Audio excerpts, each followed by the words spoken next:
하늘빛 우리 교회가 13주년을 맞아 초심을 잊지 않고 기억하기 위해 제가 교회를 설립할 때 처음 주님께로부터 받은 이 말씀을 함께 나누고 싶습니다.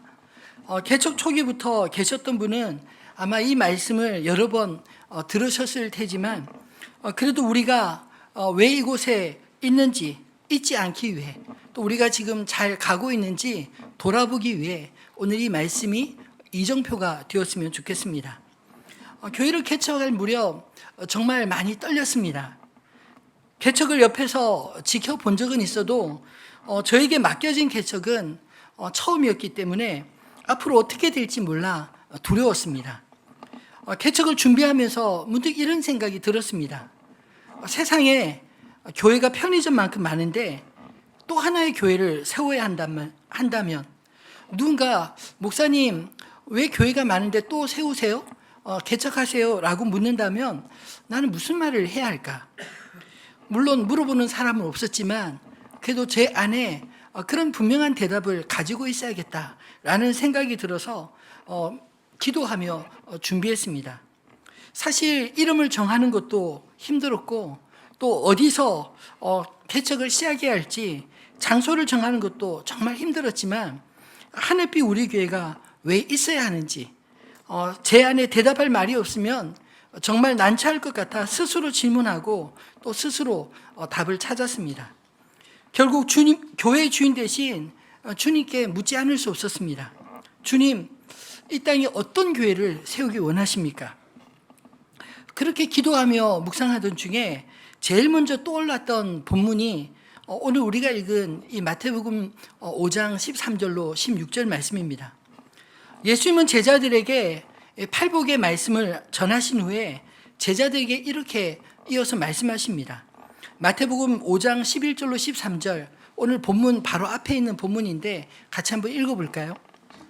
나로 말미암아 너희를 욕하고 박해하고 거짓으로 너희를 거스러 모든 악한 말을 할 때에는 너희에게 복이 나니 기뻐하고 즐거워하라. 하늘에서 너희의 상이 큼이라. 너희 전에 있던 선지자들도 이같이 박해하였느니라. 아멘. 앞에 팔복은 그들의 것이요 그들의 것이요 그들로 이야기하는데 11절 12절은 너희로 명칭이 바뀝니다. 그리고 13절에 오늘 본문에 보면 너희는 세상의 소금이니 그 14절에도 너희는 세상의 빛이라.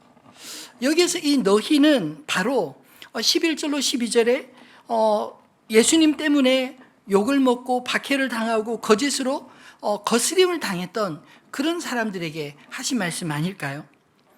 예수님을 믿고 따르기에 세상을 거스르는 사람들, 세상과 조금 다른 사람들, 이런 뜻입니다.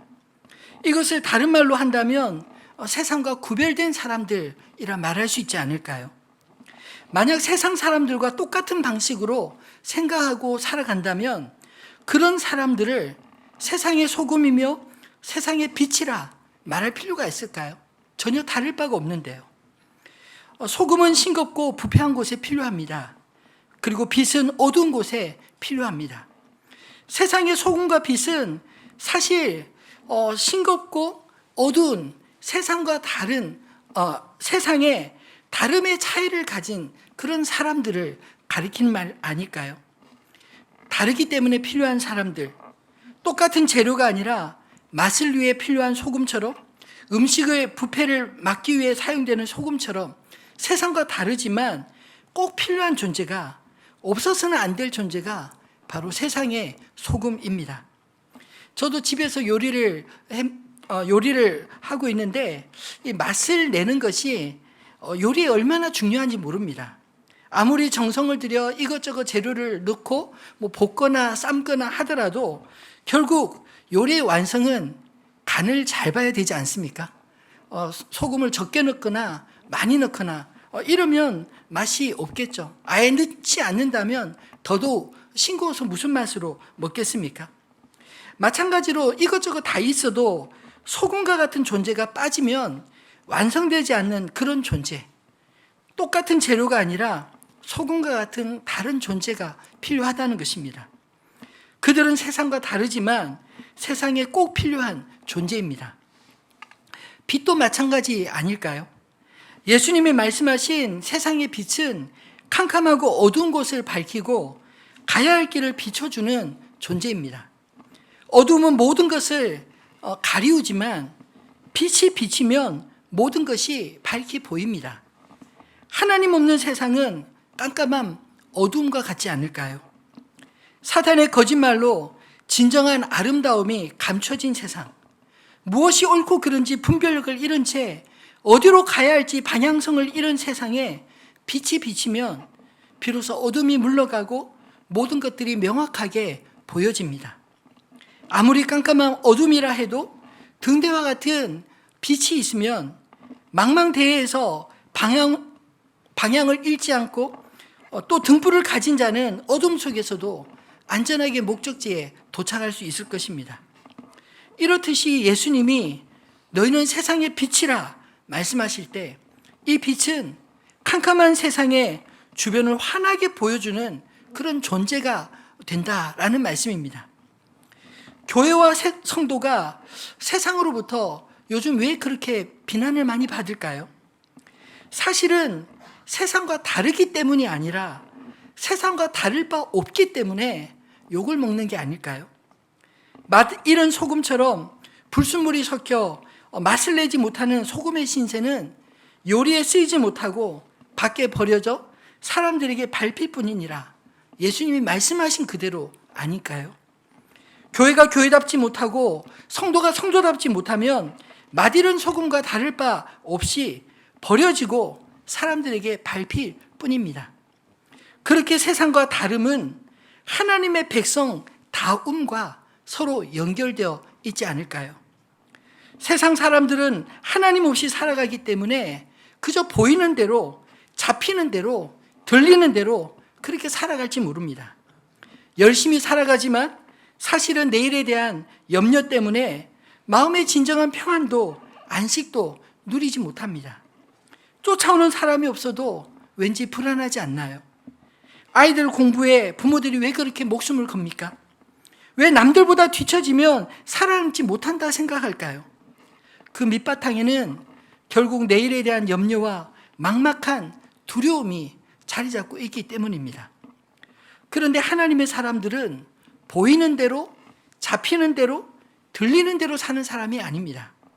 우리는 예수님을 따라 살아가는 사람들입니다. 예수님이 소금처럼 우리의 삶의 맛을 내는 기준이 되고 성령님이 빛처럼 우리가 어디로 가야 할지 무엇을 해야 할지 밝혀주시기 때문에 하나님이 계신 인생은 이미 세상이 필요로 하는 소금이요 빛인 것입니다. 우리는 소금이 아닌데 소금이 되려고 노력하거나 빛이 아닌데 빛을 내려고 애써야 되는 그런 존재가 아닙니다.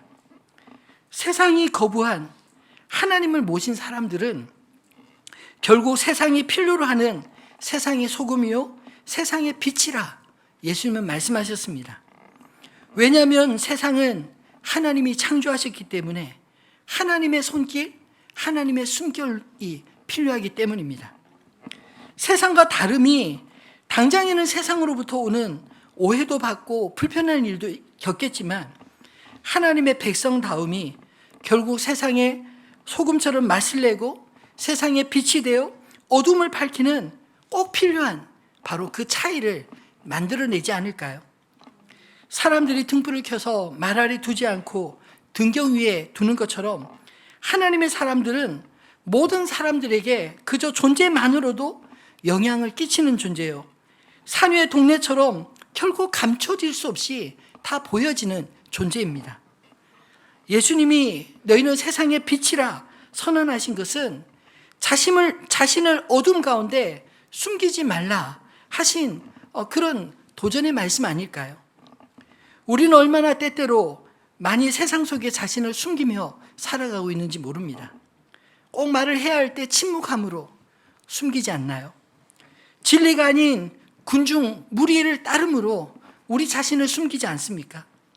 죄를 적당히 허용함으로 또 다른 사람들에게 복음을 전할 기회를 전하지 않음으로 그리고 다른 사람들의 필요를 무시함으로 적당히 세상의 어두움에 우리 자신을 숨기고 살아가고 있지는 않나요? 우리 안에 거하시는 빛 대신 주님을 부끄러워하면 우리가 의도하지 않을지라도 세상은 점점 더 어두워질 뿐입니다. 세상은 점점 더 고약한 냄새를 낼 뿐입니다. 이제부터라도 세상의 빛으로, 소금으로 하나님 백성다운 저와 여러분이 되시기를 주님의 이름으로 축원합니다. 그렇다면 세상의 소금과 빛으로 부름받은 교회는 무엇을 위해 존재해야 할까요? 교회가 마땅히 품어야 할 변하지 않을 비전은 무엇일까요?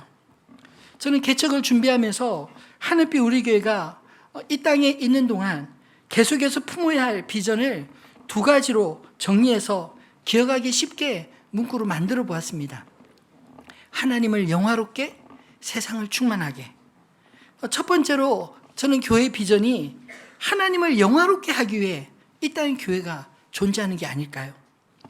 세상의 소금과 빛인 교회와 그리스도인들은 어떤 방식으로 세상에 그 영향력을 나타내야겠습니까? 그 정답을 예수님은 16절에 이렇게 말씀하셨습니다. 같이 읽어볼까요? 이같이 너희 빛이 사람 앞에 비치게 하여 그들로 너희 착한 행실을 보고 하늘에 계신 너희 아버지께 영광을 돌리게 하라. 아멘. 소금이 자신을 녹여 맛을 내고 빛이 자신을 태워 주변을 밝히는 것처럼 예수님은 그것을 너희 착한 행실이라 이렇게 말씀하고 있습니다. 이 착한 행실은 그 방향에 따라 전혀 다르게 보일 수 있습니다. 예수님은 마태복음 6장에 외식하지 마라 엄히 경고하셨습니다.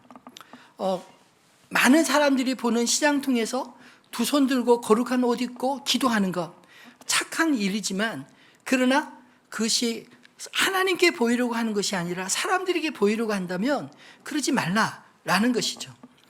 기도하는 것이나 금식하는 것이나 구제하는 그 모든 일에 우리가 누구를 향하여 하느냐 이것에 따라 외식할 수도 있고 하나님께 온전히 할 수도 있다는 것이죠. 예수님이 말씀하신 착한 행실은 그 대상이 하나님을 향하여 하는 것입니다. 즉 착한 행실을 통해 누가 보이느냐 이것이 대단히 중요하다는 것이죠. 우리가 구제하더라도 그 행실을 통해 내가 보이면 그것 자체가 사실은 하나님께는 영광이 되지 않을 수 있습니다. 그러나 구제하거나 우리가 누군가를 돕거나 섬길 때 내가 아니라 주님께 온전히 마음을 드린다면 남이 알아주든 알아주지 않든 그것이 전혀 나에게 상관이 없이 그저 내가 누군가를 도울 수 있는 것으로 아니 주님이 시키신 그 일을 감당하는 것으로 기뻐할 수 있다면 그것이 하나님께 하는 것 아니겠습니까? 하나님은 영이시기에 사람들의 눈에 보이지는 않으십니다. 그런데 하나님의 사람들과 교회는 사람들의 눈에 잘 보이지 않나요? 산 위의 동네가 숨겨지지 않는 것처럼 세상에 비친 교회와 하나님의 사람들 역시 결코 숨겨질 수 없습니다. 다 보이는 것입니다. 그렇다면 어떤 모습으로 드러나야 할까요? 예수님이 말씀하신 것처럼 빛이 비추는 곳에 어둠이 물러가듯 교회가 있는 곳에 어둠이 물러가고 하나님의 사람들이 있는 곳에 착한 행실이 남아야 하지 않을까요? 왜냐하면 하나님이 우리 안에 이미 착한 일을 시작하셨기 때문입니다. 빌립보서 1장 6절 말씀 같이 읽어볼까요? 너희 안에서 착한 일을 시작하신 이가 그리스도 예수의 날까지 이루실 줄을 우리는 확신하노라. 아멘. 예수님이 우리 안에 행하신 착한 일, 곧 우리의 구원을 이루셨고 완전히 이루실 것이기에 우리 역시 누군가의 구원의 빛으로 비춰야 한다. 이런 말씀 아닐까요? 원래 우리는 빛이 아니었습니다. 예수님이 세상에 오신 빛이었습니다. 예수님은 요한복음 8장 12절에 자신을 따르는 자는 세상의 빛을 얻을 것이라, 생명의 빛을 얻을 것이라 말씀하셨습니다. 이 말씀도 같이 읽어볼까요? 예수께서 또 말씀하여 이르시되 나는 세상의 빛이니 나를 따르는 자는 어둠에 다니지 아니하고 생명의 빛을 얻으리라. 아멘. 세상의 빛이신 주님을 따라갈 때 생명의 빛을 우리가 얻고 비로소 우리가 세상의 빛이 되는 것입니다. 그러므로 여러분 안에 생명의 빛은 예수님의 빛인 줄을 믿으시기 바랍니다. 우리는 나의 빛이 아니라 예수님을 비추는 인생입니다. 그 빛이 나를 살리신 것처럼 또 누군가에게 비추어 길을 찾고 또 따뜻한 온기를 느끼며 생명을 살리는 착한 일이 될 줄로 믿습니다. 세상의 소금으로 살맛 나는 세상을 경험한 사람들, 세상의 빛을 따라 하나님을 바라보기 시작한 사람들은 교회와 성도들을 통해 하나님을 인정하고 하나님께 영광을 돌리지 않을까요? 오늘 본문을 자세히 살펴보면 세상의 빛이라 하신 교회가 하나님께 영광을 돌리는 것이 아니라 사실은 우리가 그리스도의 빛을 사람들에게 비치기 시작할 때 그들로 너희 착한 행실을 보고 하늘에 계신 너희 아버지께 영광을 돌리게 하라 하셨습니다. 여기서 그들은 누굴까요? 착한 행실을 본 사람들, 하나님을 알지 못했지만 그러나 교회를 통해 성도들을 통해 하나님이 어떤 분이신지 알게 된 그 사람들이 결국은 우리를 통해 하나님을 영화롭게 한다. 하나님께 영광을 돌린다. 이런 말씀인 것입니다. 이걸 좀 더 다르게 표현하면 어떤 말일까요? 이 땅에 교회가 있어 이 주변 사람들이 좀 혜택을 봐야 되지 않겠습니까? 우리가 속한 공동체, 우리의 직장이나 또 우리의 이웃들에게 예수 믿는 사람이 있어서 그들이 좀 살만나야 되지 않을까요? 그런 존재가 바로 그리스도인이라는 것이죠. 저는 이것이 이 땅의 교회가 존재하는 목적이라 믿습니다. 하나님께서 이 세상을 사랑하시기 때문에 우리를 통해 먼저 그 사랑을 보여주시고 우리를 통해 하나님이 세상을 얼마나 사랑하는지 예수 그리스도의 복음을 전해서 그 사랑을 경험하도록 먼저 우리가 사랑을 받고 또 그 사랑을 나누도록 그래서 하나님이 사랑이심을 알도록 교회를 이 땅에 세우신 게 아닐까요? 그러므로 교회는 하나님을 예배하는 자들의 공동체요, 하나님이 하시는 그 일을 따르는 사람들의 모임인 것입니다. 그렇게 우리가 사람들에게 주님을 보여주고 그들이 주님께 영광을 돌릴 수 있는 그런 교회 되기를 진심으로 소망합니다. 어제 국내 선교부 주최로 수원의 유학생들 한 15분 정도 초대해서 한 끼 식사를 대접하고 또 낯선 이국 땅에 나그네로 살아가는 그들과 또 몇 시간 친교의 시간을 가졌습니다. 나라도 다양하고 종교도 다양하고 식성도 다양하지만 15명을 섬기기 위해 우리 성도님들 30-40명의 성도님들이 동참해서 함께 섬겨주셨는데 그 모습이 얼마나 아름다웠는지 모릅니다. 당장 사역일을 펼쳐서 복음 전하지 않아도 괜찮습니다. 복음은 착한 행실을 통해 자연스럽게 스며들기 때문입니다. 다른 목적이 아니라 그냥 우리들의 이웃으로 인정하고 존중하고 그들을 대접하고 그들과 함께 어울려서 그들 속에 있는 하나님의 형상, 그 하나님의 형상을 끄집어내기만 해도 그들이 하나님을 만날 수 있지 않을까요? 적어도 그들이 그들 편에서 낯선 이 외국에서 만난 친구들을 통해 위로받고 사랑을 받는다면 우리를 통해 하나님을 만나고 하나님께 영광을 돌리게 될 줄 믿습니다. 세상 사람들이 주께 나오게 하느냐 아니면 주를 부정하게 하느냐, 이 땅의 교회들에 달려있다면 우리가 세상에 더 빛을 잘 비춰야 하지 않을까요? 빛이 비추는 곳에는 온기도 따라옵니다. 우리 안에 비추는 빛으로 저는 세상이 좀 더 따뜻했으면 좋겠습니다. 세상이 좀 더 밝아졌으면 좋겠습니다. 그것이 그리스도께서 핏값으로 사신 교회가 이 땅에 존재하는 이유가 아닐까요? 하나님의 영광은 우리를 통해 세상이 하나님을 보게 되고 알게 되고 하나님께로 돌아오게 될 때 세상에서는 하나님으로 기뻐하는 사람들 넘쳐나고 하나님 편에서도 잃어버린 영혼들을 다시 찾는 천국의 기쁨이 넘쳐날 줄로 믿습니다. 바라기는 하늘빛 우리 교회가 이 땅의 하나님을 영화롭게 하는 바로 그 교회 되기를 진심으로 소망합니다. 두 번째로 교회가 마땅히 품어야 될 비전은 세상을 충만하게 하는 공동체가 되는 것입니다. 세상을 충만하게 하는 비전은 세상의 소금이요 세상의 빛으로 세상을 온전하게 하는 것으로 충분히 설명할 수 있습니다. 맛 잃은 곳에 맛을 내고 어두운 곳이 밝아질 때 우리는 만족함을 느낄 수 있지 않나요? 그러나 그 충만함의 근원은 우리가 아니라 하나님이십니다. 우리가 그리스도로 충만할 때는 세상을 충만하게 할 수 있지만 그러나 여전히 부족함을 느끼는 것은 그 충만함의 근원이 나에게 있지 않고 하나님에게 있기 때문 아닐까요? 사도 바울은 교회를 설명할 때 아주 짧지만 강렬한 표현으로 이렇게 설명하고 있습니다. 에베소서 1장 23절 말씀을 같이 읽어보겠습니다. 교회는 그의 몸이니 만물 안에서 만물을 충만하게 하시는 이의 충만함이니라. 아멘. 교회를 한마디로 정의한다면 바로 그리스도의 몸이다, 이렇게 말하고 있지 않나요? 즉 이 말은 교회를 보면 누가 보일까요? 그리스도가 보입니다. 동시에 주님은 그의 몸된 교회를 통해 자기 자신을 세상에 계시하신다, 이런 뜻이기도 하죠.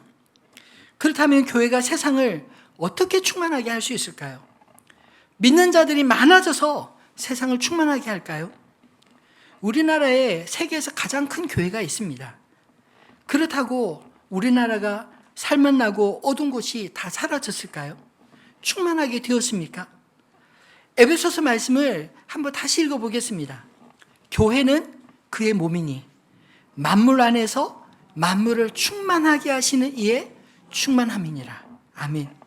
사람들이 많아져서 세상이 충만해지는 게 아닙니다. 교회가 비록 작다 할지라도, 믿는 자들이 작다 할지라도 그 믿는 자들 안에 만물을 충만케 하시는 이 하나님이 그들 안에 충만히 거하실 때, 충만히 역사하실 때 세상은 이미 하나님의 충만함을 경험하게 될 것이다, 이렇게 말씀하는 게 아닐까요? 이스라엘 백성들이 바벨론의 포로로 잡혀가서 그곳에서 자랐던 다니엘과 세 친구, 아주 작은 그리고 소년들이었습니다. 그런데 그들이 마음의 뜻을 정하고 하나님께 무릎 꿇고 세상에 무릎 꿇지 않겠다, 이런 믿음을 가졌을 때 하나님이 그들 가운데 역사하시고 하나님의 살아계심을 보여주시지 않습니까? 세상은 하나님의 살아계심을 하나님의 사람들을 통해 경험하고 만나게 될 줄로 믿습니다. 하나님은 어느 곳에든지 아니 계신 곳이 없습니다. 하나님의 손길이 미치지 않는 곳은 없습니다. 그런데 하나님이 계시지 않은 곳은 없지만 사람들이 하나님을 인정하지 않는 곳에는 언제나 불협화음이 나타나지 않나요? 미움과 분쟁과 원망과 시비가 있는 곳에 바로 이런 현상이 나타나지 않습니까? 세상을 충만하게 하는 것은 하나님이 계시는 곳, 그를 인정하고 그가 일하는 곳인 줄 믿습니다. 교회가 바로 그런 곳 아닐까요? 하나님의 백성들이 주님의 약속의 말씀을 붙들고 순종하며 예배하는 곳이 저는 바로 세상을 충만하게 하는 하나님의 충만함, 교회라고 믿습니다. 저는 하늘빛 우리 교회가 진심으로 그런 교회 되기를 소망합니다. 그리스도의 몸이 교회라면, 그렇다면 교회의 머리는 누구일까요? 예수 그리스도이십니다. 즉 교회의 머리 대신 주님의 뜻대로 움직이는 곳, 그곳이 교회입니다. 몸의 지체들은 교회로 부름받은 성도들, 바로 우리 한 사람 한 사람 아닐까요? 머리 대신 주님의 뜻을 구하고 그 뜻을 좇아 성도들이 각자 맡은 곳에서 주님이 주신 그 소명의 삶을 살아간다면 주님의 교회를 통해 세상이 충만하게 될 줄로 믿습니다.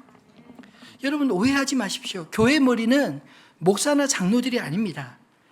교회는 사람들이 많이 모인 곳이지만 그러나 사람들이만 보이고 주님이 보이지 않는다면 주님이 얼마나 마음이 아프실까요? 교회는 그리스도의 몸이요 만물을 충만케 하시는 하나님의 충만함, 곧 하나님의 영이 임재하는 곳이기에 다른 것으로 충만할 필요가 없습니다. 하나님을 대체할 그 어떤 것도 없습니다.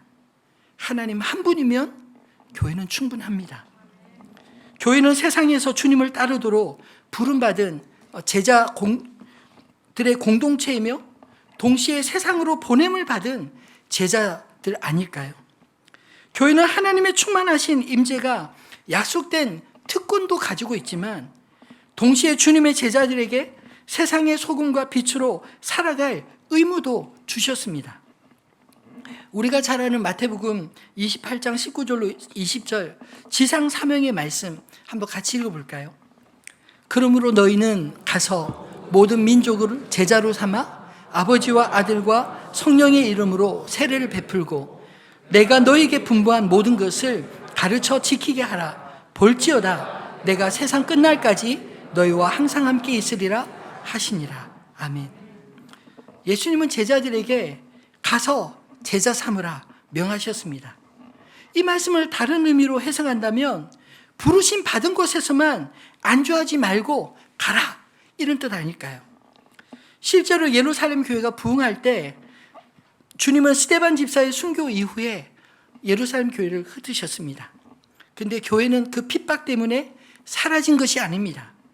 오히려 더 멀리 그리스도의 향기를 품어 성도들이 가는 곳마다 새로운 교회들이 탄생했습니다. 그 가운데 안디옥 교회, 처음으로 바나바와 바울을 택하여 선교사로 보내는 그런 교회도 자생적으로 생겨났습니다. 교회 역사는 늘 이래 왔습니다. 우리도 맡겨주신 사명 감당하지 못하고 여기가 좋사오니 안주하면 주님 언제 흩으실지 모릅니다. 그래서 교회의 비전을 쫓아 앞서 세상을 충만하게 하는 교회 되도록 우리가 먼저 힘써 움직이게 하지 않을까요? 사도행전 1장 8절 말씀에 보면 오직 성령이 너에게 임하시면 너희가 권능을 받고 예루살렘과 온 유대와 사마리아와 땅 끝까지 이르러 내 증인이 되리라 하시니라. 우리가 살고 있는 동탄과 오산과 수원을 넘어 주님의 증인이 되는 일에 우리의 지경이 넓혀지게 되기를 소망합니다. 내 증인이 되리라는 말씀은 성령님이 우리 안에서 주도적으로 증인의 삶을 살도록 이끄시겠다, 이런 뜻입니다. 이제는 우리가 가기도 하지만 우리에게로 오는 열방의 사람들을 섬길 기회가 사실 현실적으로 훨씬 더 많이 열려 있지 않나요? 이 땅의 나그네들에게 우리가 받은 사랑을 과 은혜를 나누고 사랑하면 우리를 통해 주님이 그들을 만나주시고 또 그들을 통해 영광 받아주실 줄 믿습니다. 말씀을 맺겠습니다. 세상의 소금으로 빛으로 부름받은 우리가 구해야 될 것이 무엇일까요? 마태복음 6장 33절에 그런즉 너희는 먼저 그의 나라와 그의 의를 구하라. 그리하면 이 모든 것을 너에게 더하시리라 약속하셨습니다. 우리의 삶을 통해 일하실 주님을 기대하며 먼저 주님의 나라, 주님의 의를 구하는 하늘빛 우리 교회 되기를 소망합니다.